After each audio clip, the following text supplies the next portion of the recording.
sponsored by Nature Pure, rice bran oil and mustard oil, 100% natural, 100% healthy. অন্য Mamata, untold story of Mamata 11 এপিসোডের বক্তা বিশিষ্ট চলচ্চিত্র পরিচালক হরনাথ চক্রবর্তী।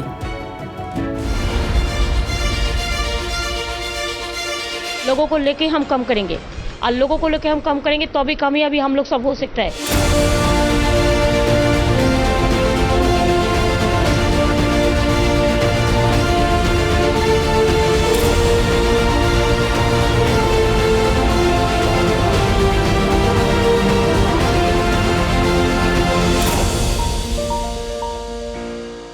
আমার সাথে মমতাদির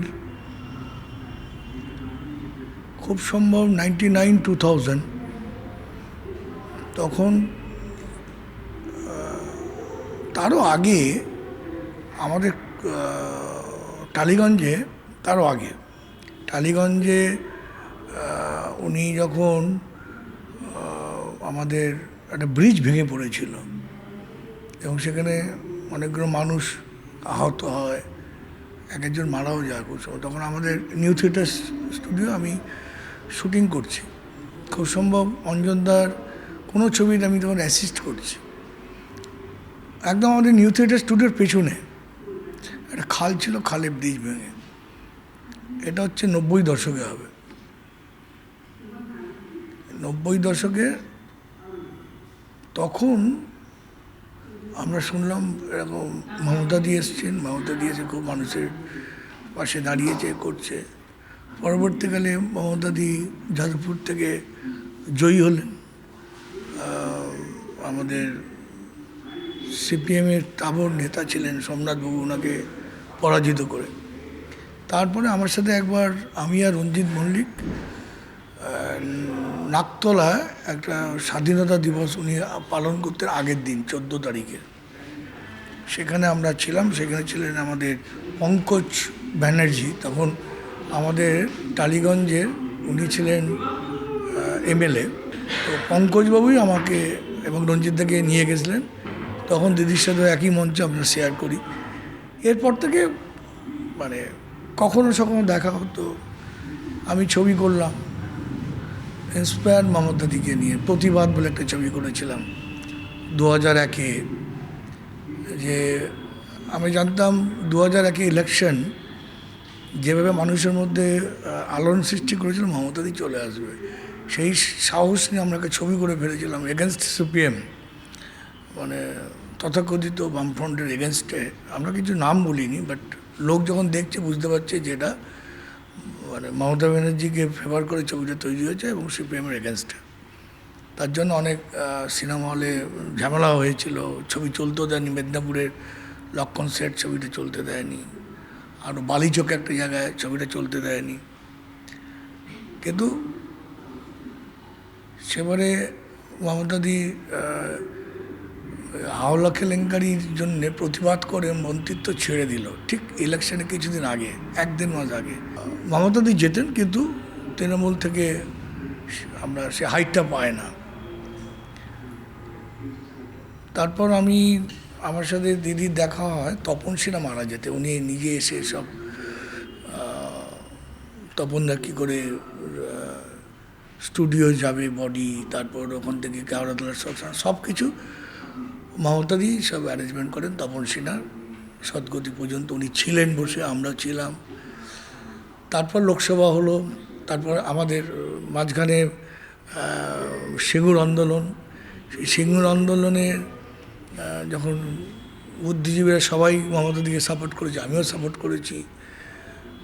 নন্দীগ্রাম যখন আবার গুলি চললো, তখন আমরা কিন্তু ইনডাইরেক্টলি প্রতিবাদ করেছিলাম যে এটা অন্যায় হচ্ছে, মানুষকে মারা হচ্ছে, মমতাদিকে হেনস্থ করা হয়েছে।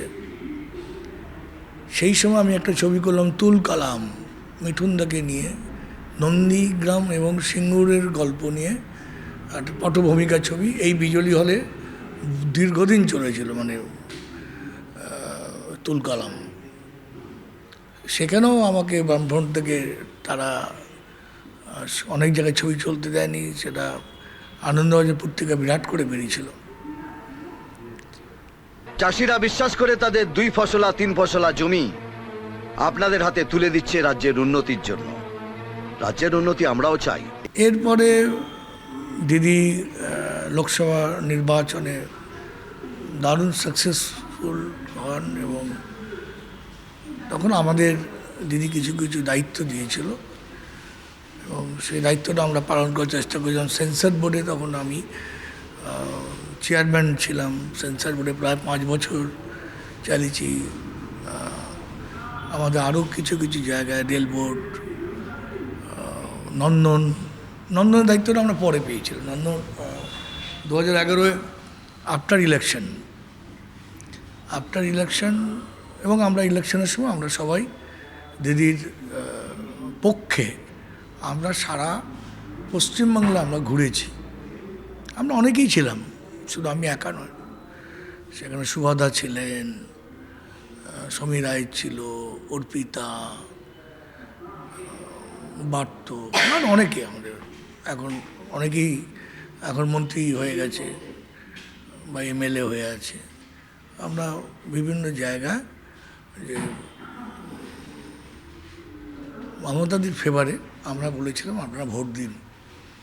আমরা আজকে রাস্তায় নেমেছি কেন, এই দুর্গটাকে সরাতে হবে। এই দুর্গ থাকলে পশ্চিমবঙ্গে কিছু হবে না। শুধু বন্ধ, স্ট্রাইক, ফ্যাক্টরি বন্ধ, এইসব নিয়ে আমরা আন্দোলন করেছিলাম এবং আমাদের মনে হয়েছিল মমতাদির আসা দরকার, একটা পরিবর্তন দরকার। এই পরিবর্তনটাকে আমরা সবাই ছিলাম এবং সবাই জানে 2011 মানে ধূলিসাৎ করে মমতাদি এসেছিলেন এবং সারা পশ্চিমবাংলার মানুষ ব্রিটিশকে তাড়িয়ে সারা ভারতবর্ষে শঙ্করধ্বনি হয়েছিল খেলাতে, ফুটবল খেলাতে, ব্রিটিশদের হারিয়ে। ব্রিটিশকে তাড়িয়ে যখন ভারত স্বাধীন হয়েছিল, ঠিক ওই 2011 বামফ্রন্টকে সরিয়ে দিয়ে পশ্চিমবাংলার মানুষ সবাই খুব খুশি হয়েছিল এবং দুহাত্তরে মমতাদির জন্যে তারা এগিয়ে এসেছিল। এবং মমতাদিও 2011 আসার পর একটার পর একটা পশ্চিমবঙ্গে প্রচুর উন্নয়ন করেছেন। আমি আমার ইন্ডাস্ট্রির তরফে বলতে পারি, একদিনে উনি 22 কোটি টাকা স্যাংশন করেছিল টেকনিশিয়ান স্টুডিও, সেটা 30 কোটি টাকার উপর মতো খরচা হয়েছিল। যে স্টুডিওটা বুদ্ধদেববাবু বেচে দিচ্ছিল বোম্বে জিএর কাছে, সেটা আমরা আটকিয়েছিলাম। সেই স্টুডিওটা দিদি 2 বছরের মধ্যে দারুণভাবে তৈরি করে দিল টেকনিশিয়ান স্টুডিও। আর যে টেকনিশিয়ান স্টুডিও লোক দেখে, দাঁড়িয়ে দাঁড়িয়ে দেখে স্টুডিওটা, একটা অন্য লেভেল। রাধা ফিল্মস একটা ছিল আমাদের শতবর্ষ ভবন, সেখানেও এখন অনেক ডেভেলপ হচ্ছে, মানে ফ্লোর, আরও অনেক কিছু এক্সিবিশনে কাজকর্ম চলছে।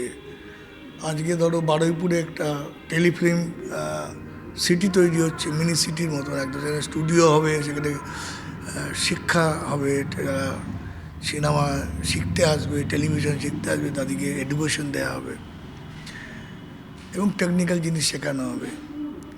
মমতাদি আমাদের ফিল্ম ইন্ডাস্ট্রি অনেক করেছে। টেকনিশিয়ান আর্টিস্টদের জন্য মেডিক্লেম, যেটা ভারতবর্ষে কেউ প্রথম করেনি, মমতাদি করেছে। মেডিক্লেম করে দিল অল টেকনিশিয়ান আর্টিস্টদের। প্রথম 1.5 লক্ষ ছিল, এখন 5 লক্ষ টাকা করে দিয়েছে।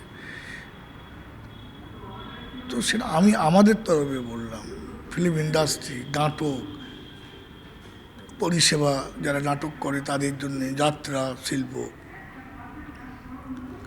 সব দিকে উনি নজর রেখেছে। আর কলকাতা, সারা পশ্চিমবাংলা তুমি দেখলে রাস্তাঘাট পরিষ্কার পরিচ্ছন্ন। কলকাতা পলিউশনটা অনেক কমে গেছে, রাস্তাঘাট সবসময় পরিষ্কার পরিচ্ছন্ন, যেগুলো আমরা আগে কিন্তু এগুলো পেতাম না। উন্নয়ন মমতাদি যেভাবে পশ্চিমবাংলার দিকে তাকিয়ে করে যাচ্ছেন এবং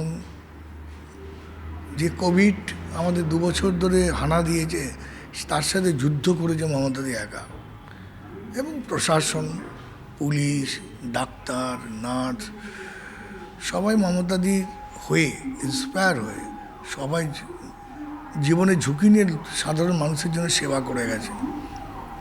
শুধু মমতাদি কি প্রচণ্ড সহজ সরল একজন মানুষ। যারা ওনার সাথে মিশেছে মানে ওই রকম সহজ সরল মানুষ এবং সাধারণ মানুষের কথা সবসময় যিনি ভাবেন। আমি তো এত রাজনীতি করি না, রাজনীতি বুঝি না, রাজনীতি আগেও কখনো করি না। আমি মমতাদির জন্যই আমি এগিয়ে এসেছিলাম। আমি কেন, অনেকেই এগিয়ে এসেছিল সেই সময়। এবং উনি যে স্ট্রাগল করে আজকে আমাদের পশ্চিমবাংলার রূপরেখা চেঞ্জ করেছে, সেটা মানে ক্রেডিট ওনার। ওনাকে সহযোগিতা সবার করা উচিত। সহজ মানে সাধারণ মানুষের কথা যখন উনি বলেন, একটা মুখ্যমন্ত্রী হয়ে যখন সব আমাদের আর্টিস্ট, আমার কোনো একটা অনুষ্ঠান হলো, অনুষ্ঠানের পর সবাইকে নিয়ে বসো, এদের খাবার দাও, এই করো সেই করো, তোমার কী খবর, দাদা কেমন আছো, এই যে প্রতিটি মানুষকে জিজ্ঞেস করা কেমন আছো, বাড়ির সব খবর ভালো কিনা, এত কাজের মধ্যে উনি এটা আমাদেরও খেয়াল রাখে।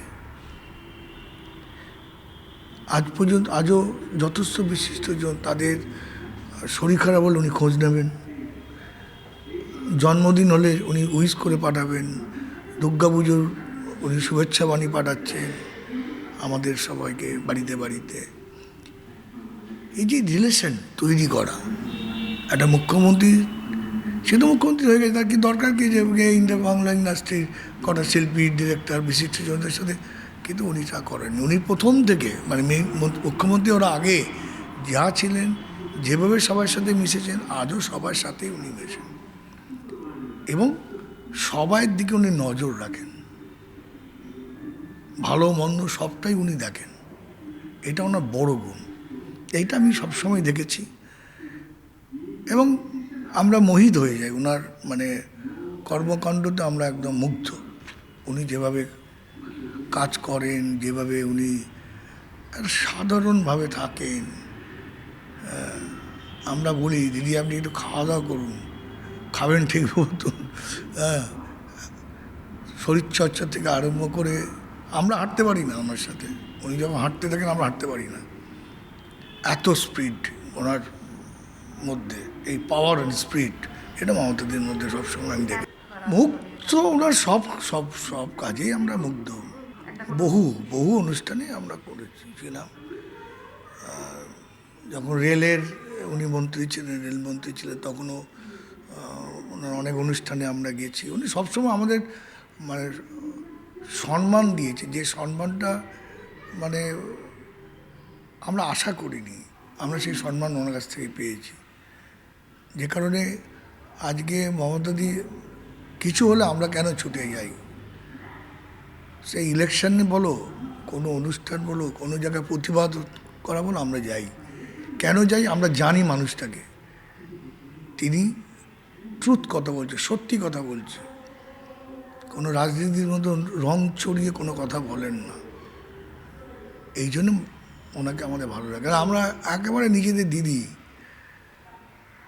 আমরা মুখ্যমন্ত্রী উনি, কিন্তু অন্য যখন আমরা নিজের দিদি, সেই হিসেবে আমরা মিশি। তিনি এত ব্যস্ততার মধ্যে থাকেন, উনি দেখেন, কিন্তু উনি সিনেমা সব দেখেন। আমার ছবি রিলিজ হয়েছিল সেই সময় 2011 পরে ছায়াময় বা আর একটা কোনো ছবি, আমি ছবিটা দেখবো, আমাকে হঠাৎ পাঠিয়ে দেবেন বা আমি দেখে নেবো আমার ট্যাবে।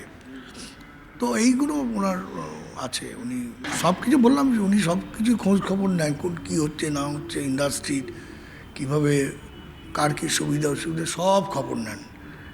এটা আমি অন্য কোনো সময় অন্য কোনো মুখ্যমন্ত্রীকে আমি দেখিনি। আমরা তো বামপন্থ সরকারের আমলের থেকে তো আমরা ছবি করে আসছি বা ইন্ডাস্ট্রি যুক্ত, আমাদের কোনোদিন ওনারা খোঁজ নেননি, ইন্ডাস্ট্রির কথা ভাবেইনি। টালিগঞ্জ ইন্ডাস্ট্রি একটা ইন্ডাস্ট্রি আছে, দু একজন গুটি কয়ে একজন দুজনকে ছাড়া ওনারা কাউকে জানতো না।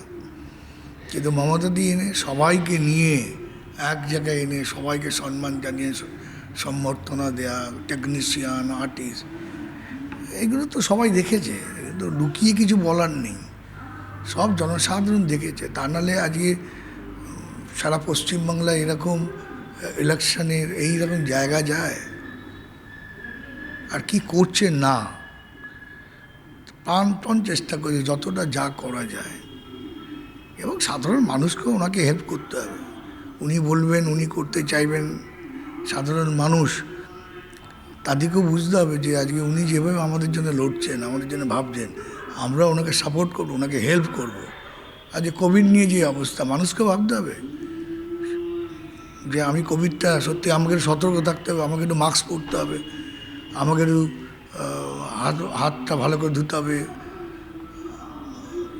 যে ডাক্তাররা যেভাবে ইনস্ট্রাকশন দিচ্ছে সেইভাবে আমাদের চলতে হবে। মানুষ তো শুনতে চায় না। হ্যাঁ, কী হবে, ডোন্ট কেয়ার মনোভাব। এই ডোন্ট কেয়ার মনোভাব বলে তো কিছু করা যাবে না। ফিল্ম ফেস্টিভ্যাল উনি প্রথম দিন থেকেই আমাদের রেখেছিলেন, এবং 2011 এবং উনি প্রথম যে একটা এত বড়, আমরা ঘাবড়ে গেছিলাম যে নেতাজি ইন্ডোরে আমি ইনগ্রেট করবো। আমরা নেতাজি ইন্ডোরে মিটিং হয়, সেখানে ফিল্ম দেখানোটা একটা বিরাট ডিফিকাল্ট, বলে করবো ওখানে কীভাবে করবো, আপনাদের করতে হবে। আমরা করেছি, আমি, গৌতম ঘোষ, রঞ্জিত মল্লিক, প্রসেনজিৎ, আমরা সবাই গিয়ে দেখেছি কীভাবে কী করা যায়। সব সাউন্ড যারা বিশেষজ্ঞ, অনুপ মুখার্জি থেকে আরম্ভ করে সবাইকে নিয়ে গেছি আমরা, গিয়ে দেখে ওখানে টেম্পোরারি অ্যাকোস্টিক করে আমরা 2011 সাকসেসফুলি হয়েছি, এবং সেটা চলেছে, পরপর চলেছে। করোনার জন্য আমরা গত বছর করিনি, এবছরও আমরা করছি না নেতাজি ইন্ডোরে। কিন্তু আমরা তো ওটা তো মমতাদির মাথা থেকেই বেরিয়েছিল, আমরা তো ভাবিনি। আমরা তো দেখে এসেছি নন্দনে হয় ইনগ্রাল, আমরা তো সেটাই ভেবেছিলাম। কিন্তু উনি বলছেন নন্দনের বাইরে যদি আমরা নিয়ে গিয়ে নেতাজি ইন্ডোর করি, সেটা ওনার সম্পূর্ণ ক্রেডিট ওনার। আমরা শুধু জাস্ট করেছি, এই সাহসটা তো উনি দেখিয়েছেন। সাহসটা দেখানোটা হচ্ছে মমতাদি, সবাইকে প্রতিদিন যদি সাহস দেখায়, তাহলে মানুষ করতে পারবে যেটা আমরা করে দেখিয়েছি। টেকনিশিয়ান স্টুডিও তো পুরো ভেঙে পড়ে গেছিল, উনি এসেছেন, দেখেছেন, দেখে পুরো করে দিয়েছেন। টেকনিশিয়ান স্টুডিওর যা ভগ্নাদশা হয়ে গেছিলো, মানে সেটা ওনাকে যখন আমরা ইনগ্রাল, মানে এটা স্টুডিওটা নতুন করে হবে, যে অ্যানাউন্সমেন্ট যেদিন হলো সেদিন উনি দেখলেন যে সত্যি কী অবস্থা। সেই সময় ছিল আমাদের মামাতাদির সাথে আমাদের INC principal secretary Nandini Chakraborty, উনিও এসে দেখলেন, করে নন্দিনীকে উনি ইনস্ট্রাকশন দিলেন যে এটাকে ভালো করে করতে হবে, একদম সুন্দরভাবে করো, মডার্নভাবে করতে হবে। এই প্রথম টালিগঞ্জের মডার্ন স্টুডিও তৈরি হলো, যে একটা ফ্লোরের এসি ফ্লোরের ভেতরে মেকআপ রুম, বাইরে যেতে হবে না, ড্রেস রুম, লিফট, সব কিন্তু মমতাদি করে দিল। এবং সেটা 2011 উনি এসছেন, আমরা 14 ইনগ্রাল করেছি, বা 14 সাল থেকে শুরু হয়ে গেছে শুটিং ওখানে, এত তাড়াতাড়ি। তারপর তুমি দেখো না যে টালিগঞ্জে যে মাগুর যে সুপার ফেসিলিটি হসপিটাল, আজ করোনার সময় ওখানে কত মানুষ পরিষেবা পেয়েছে। আগে ছিল সিঙ্গেল পুরনোটা, এখন নতুনটা হয়েছে। এই মাগুরে মানে আমি করোনা হয়ে আমি ওখানে অ্যাডমিট হয়েছিলাম, আমি হয়েছি, জগন্নাথ বসু হয়েছে, অনেক বড় বড় যারা বিশিষ্টজন অনেকেই বাগুড়ে আমরা পরিষেবা পেয়েছি। কী পরিষেবা পেয়েছি কল্পনা করতে পারবে না। বড় বড় নার্সিংহোম তো গলা কেটে নিত, 10 লাখ 12 লাখ 20 লাখ টাকা করে নিয়েছে, এবং আমাদের অত টাকাই লাগলো না, মানে আমরা ফ্রি অফ কস্টে করেছি। সাধারণ টেকনিশিয়ানদের ফ্যামিলি কী হয়েছে ওখানে আমরা ভর্তি করিয়েছি, অনেক আর্টিস্ট ওখানে ভর্তি হয়েছে। অনামিকা শাহ, ওর করোনা হয়ে গেল, ওকে ওখানে ভর্তি করলাম। সব ভাঙুরের যে আমাদের সুপার ছিলেন বা অ্যাসিস্ট্যান্ট সুপার রিতেশ, এরা অসাধারণভাবে মানুষকে সেবা করেছে। ওখানকার ডাক্তার, ওখানকার নার্স, সবাই। তো আজকে ওখানে প্রায় ট্রিটমেন্ট হচ্ছে করোনার 500 জনের মতন পেশেন্ট, 500 পেশেন্ট। এরকম পশ্চিমবাংলায় অনেক জায়গায় উনি করেছেন, আরও করবেন, আস্তে আস্তে হবে। 10 বছর তো এসেছে, 10 বছরের মধ্যে এতটা করেছে, আরেকটু যাক, দেখবে সব কিছু হয়ে যাবে। এগুলো আমাদের সাথে, মানে আমি সবসময় বলবো। এবং উনি খুব ফ্যামিলি, মানে খুব, মানে সবার সাথে খুব সাধারণভাবেই উনি মেশেন। হয়তো অনেকে ভাবেন উনি খুব রাগী, একদম না। হ্যাঁ, ওনাকে যদি কেউ ভুল বোঝাতে যায় তাহলে উনি রাগ করবেন। তো তুমি যদি তাকে ভুল বোঝাতে যাও, ভুল কথা বলো, সাধারণ ঠান্ডা মানুষই রেগে যাবে, তো উনি রাখবেন না কেন? সেই জায়গা থেকে উনি এবং খুব মানে এরকম একজন আমরা মুখ্যমন্ত্রী পেয়েছি, পশ্চিমবঙ্গ পেয়েছে। আমি দেখিনি বিধানচন্দ্র রায়কে, শুনেছিলাম বিধানচন্দ্র রায় এরকম খুব মাটির মানুষ ছিলেন, সাধারণ মানুষের কাছে খুব উনি গ্রহণযোগ্যতা ছিল, সাধারণ মানুষ ওনাকে ভগবানের মতন দেখতেন। আর আমি এখন দেখি মমতা দিকে মমতা দিকেও মানুষ ওই রকমই দেখে, পশ্চিমবঙ্গের প্রতিটি মানুষ ওনাকে ভালোবাসে। আপন ভজন কথা না কহিবে যথা তথা, আপনাতে আপনি হইবে সাবধান। রোজই দেখি, তাও দেখতে ইচ্ছে হয়, যত দেখি তত খুঁজি। তখন প্রসেনজিতের ওই ছবিটা রিলিজ হয়েছিল, মনের মানুষ। তো বোমাদা বললো, হরো চল দিদিকে ছবিটা দেখাবো, ইনভাইট করতে যাবো চলো। তো আমি টাইম করে বোমাদাকে নিয়ে মমতাদি বাড়ি গেলাম, খুব আড্ডা ফাড্ডা হলো এবং উনি ছবি দেখতে গেলেন SRFTতে। তখন SRFT আইএনসির দিল্লিতে তখন দিদিরই দপ্তর ছিল, তো ওখানে ছবি দেখানো, দিদি গেল, সবাই গৌতম ঘোষ থেকে আরম্ভ করে সবাই ছিল, থেকে খুব সবাই মিলে ছবি দেখা হলো, আড্ডা হলো। স্টুডেন্টদের বলো, সব স্টুডেন্টদের হঠাৎ তুমি সবাইকে বলবে, যারা স্টুডেন্ট তারা যেন এসে ছবিটা দেখে, তাদেরও ইনভাইট করে। স্টুডেন্টদের আমরা ইনভাইট করলাম, তাদের জন্য বলো চা স্ন্যাক্স একটু ব্যবস্থা করবে, সব উনি অর্গানাইজ করে দিলেন। ছাত্ররা এসে ছবি দেখলো, তারাও শেয়ার করলো আমাদের সাথে। মানে এইসবগুলো উনি ইনভলভ ছিলেন আর কি। কাজের বাইরেও এগুলো কিন্তু উনি সময় থাকলে উনি সেখানে আসেন এবং সাপোর্ট করে আমাদের। প্রচুর মানুষ আবদার করে, সব আবদারটা তো আর সবসময় মেটানো যায় না। এখন ধরুন আমার দুই ছেলে অনেক আবদার আছে, সবটা তো আমরা মেটাতে পারি না। যেটা ক্ষমতা থাকে সেটা আমরা ওদের দেওয়ার চেষ্টা করি, ঠিক মমতাদেরও তাই। উনি মুখ্যমন্ত্রী হয়ে পশ্চিমবঙ্গকে তো সব কিছু মেটানো, সব কিছু সবার সমাধান করা সম্ভব নয়। আর এতদিনের একটা ভাঙা সংসার, সেটাকে উনি ধরে 2011 থেকে আস্তে আস্তে গড়ছে। সেই গড়ারটা সময় দিতে হবে, টাইম দিতে হবে, এত সহজ নয়। আমরা তো না একটা মুখে বলে দেওয়া এটা হচ্ছে না, ওটা হচ্ছে না। আরে ভাই, ওটা করতে গেলে তার টাকা দরকার, তার ফান্ড দরকার।